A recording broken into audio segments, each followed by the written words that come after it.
첫 번째 경기 부산 KCC 대 서울 삼성 분석 시작해보겠습니다. KCC는 최근 10연패를 당하며 최하위 추락을 눈앞에 두고 있다.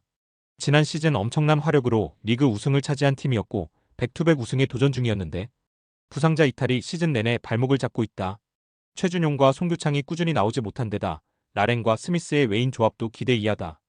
허웅과 이승현 등 베테랑들의 분전으로 접전을 유도해도 클러치에 해결하지 못하며 6강 탈락이 눈앞으로 다가오고 있다.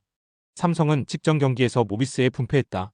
경기 내내 원포지션 접전이 이어진 울산 경기였는데 2점 차를 극복하지 못했다. 팀 득점의 절반 이상을 책임진 코피 코번이 31.17리바운드로 맹활약했고 최성모가 리바운드 9개를 더했지만 코번을 제외한 선수들의 얕은 난조가 극심했다. 이정현이 시도한 8개를 모두 놓쳤고 팀 3점 성공 개수가 4개에 그쳤다. KCC의 승리를 본다. 연패가 긴 상황에서 그나마 가장 할만한 상대를 만나는 홈경기기에 허웅과 이승현 등 베테랑들의 경기 집중력이 어느 때보다 높을 것이다. 삼성이 화요일 경기 이후 나서는 일정으로 체력에 부담이 있는 것도 감안해야 한다. 충분하게 휴식하고 경기에 나설 KCC가 초반부터 상대를 밀어붙일 것이다. 두 번째 경기 KT 손익분 대 고양 소노 분석 시작해보겠습니다. KT는 야투 성공률 저조에도 연승에 성공하며 2위 싸움에 뛰어들었다. 하윤기와 문성곤, 문정현 등 수비력이 좋은 선수들과 뛰고 있는 해먼즈가 공격 코트에서 확실하게 에너지를 쏟으며 득점을 이끌었고 허운이 야투 난조를 안정적인 리딩으로 만회했다. 모건이 다시 부상을 당하는 악재가 생기긴 했지만 이두원과 박준영 등이 벤치에서 나와 수비에 힘을 더할 수 있다. 손호는 지난 주말 원정 경기에서 LG에 패했다. 마레이를 매치업으로 맞이한 번즈가 25점을 기록하며 팀 내 최다 득점에 성공했지만 리바운드 6개를 잡는 데 그치며 상대에게 제공권을 빼앗겼고 이정현이 시도한 야투 9개 중 8개가 림을 빗나갔다. 다시 돌아온 앨런 윌리엄스가 두 경기 만에 부상으로 빠지며 시즌 막판 6위 추격이 쉽지 않아졌다. KT의 승리를 본다. 손호는 번즈 혼자 외인으로 나서는데 4번으로 나서 번즈의 골밑 수비 부담을 덜어줄 선수가 없다. 캔바오와 임동섭 등이 포워드 수비를 하는데 하윤기와 박준영, 문정현과 문성곤 등의 높이를 저지하기 어렵다. 해먼즈가 번즈를 페인트 좀 밖으로 끌어낸 사이 허웅과 문정현 등이 돌파로 상대 수비를 공략할 KT가 승리하고 연승을 이어갈 것이다. 세 번째 경기 대한항공 대 한국전력 분석 시작해보겠습니다. 대한항공은 지난 주말 홈경기에서 우리카드에 패했다. 요스바니가 아웃되며 영입한 러셀이 아직 나설 상황이 아니었고 감독이 빠진 여파도 있었다.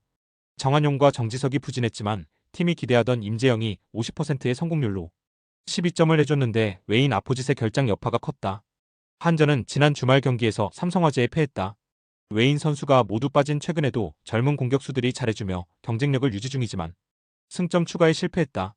임성진이 부진한 경기에서 김동영과 윤하준이 전면에 나서 화력 대결을 이끌었는데 상대보다 11개 더 많았던 범실이 발목을 잡았다.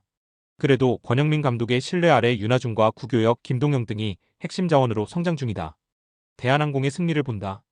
카일 러셀이 이 경기에도 결장할 수 있지만 상대 역시 외인 아포짓이 없는 상황이다. 또 김동영과 윤하준에 비해 정지석과 정한용, 이중과 임재영 등 활용 가능한 사이드 공격수들이 더 많기도 하다. 아직 2위에 대한 의지를 보이는 대한항공이 홈에서 연패를 당하지 않을 것이다. 네 번째 경기 현대건설 대 IBK기업은행 분석 시작해보겠습니다. 현대건설은 2위에 대한 의지를 보여주며 정관장을 완파했다. 아포지신 메가를 비롯해 주전 선수를 제외하고 나선 정관장과 달리 풀 전력으로 나섰는데 경기 내내 상대를 압도했다. 모마가 46%의 성공률로 14점을 기록하며 팀의 공격을 이끌었고 양효진과 이다현 등 리그 최고의 중앙 미들블로커 듀오가 나란히 두 자릿수 득점에 성공했다. 부진했던 정지훈 대신 코트에 있던 시간이 길었던 서지혜의 활약도 있었다.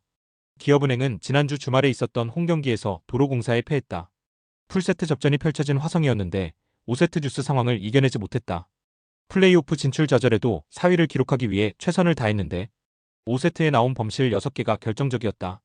빅토리아가 43%의 성공률로 34점을 기록했고 최정민과 이주아가 나란히 블로킹 4점을 더하며 10득점 이상 해줬지만 범실이 아쉬웠다.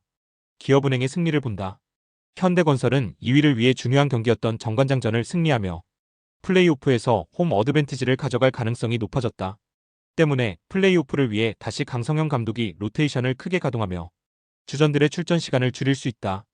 빅토리아가 시즌 막판 좋은 컨디션을 유지하고 있고 김채원과 황민경이 수비에서 힘을 낼 기업은행이 승리할 것이다. 스포츠 당첨에 제일 중요한 건 조합입니다. 각 팀 분석을 잘한다고 하여도 조합을 못할 경우 큰 배당을 가져가지 못하는 거 다들 아실 겁니다. 그리고 유튜브에 조합을 올려드릴 수 있지만 좀 더 자세한 정보들과 배당 흐름 및 각종 이슈 등 경기 전까지 어떻게 될지 모르니 조합을 빠르게 유튜브에 올려드릴 수 없는 점 양해 부탁드립니다. 조합 신청은 아래 고정 댓글 링크로 조합 신청 말 걸어주세요. 금전 요구 및 멤버십 가입 조건 일체 없습니다. 좋은 건 서로 나눠 갑시다.